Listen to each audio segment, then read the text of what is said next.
So I had what was called a debulking surgery. So in layman's terms, that essentially meant they tried to remove as much cancer as possible.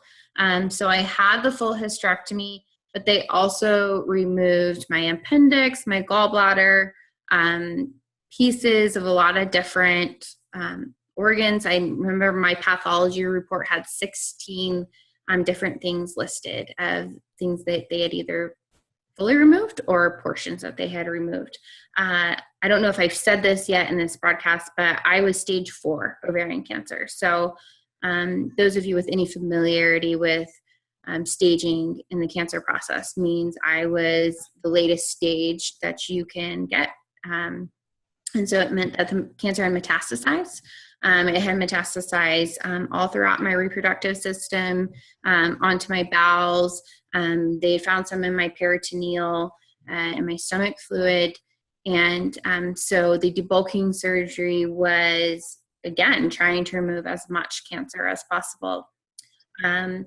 So that was prior to my chemo. I will say, I told you earlier that my full-time job now is working with cancer fighters. And I've talked to a lot of women recently who have told me that their actually treatment regimen is to do chemotherapy first and then do the surgery.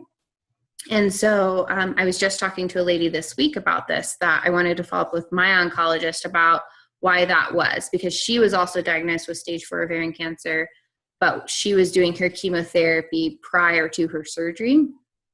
And from my just, amateur research, my understanding is that through the chemotherapy, they're trying to shrink the tumors that are present and then get clearer margins during the surgery.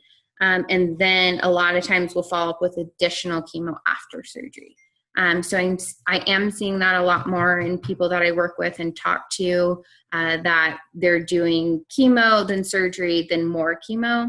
But again, for me, when I was diagnosed in 2012, I did the debulking surgery, and then I did 16 months of chemotherapy.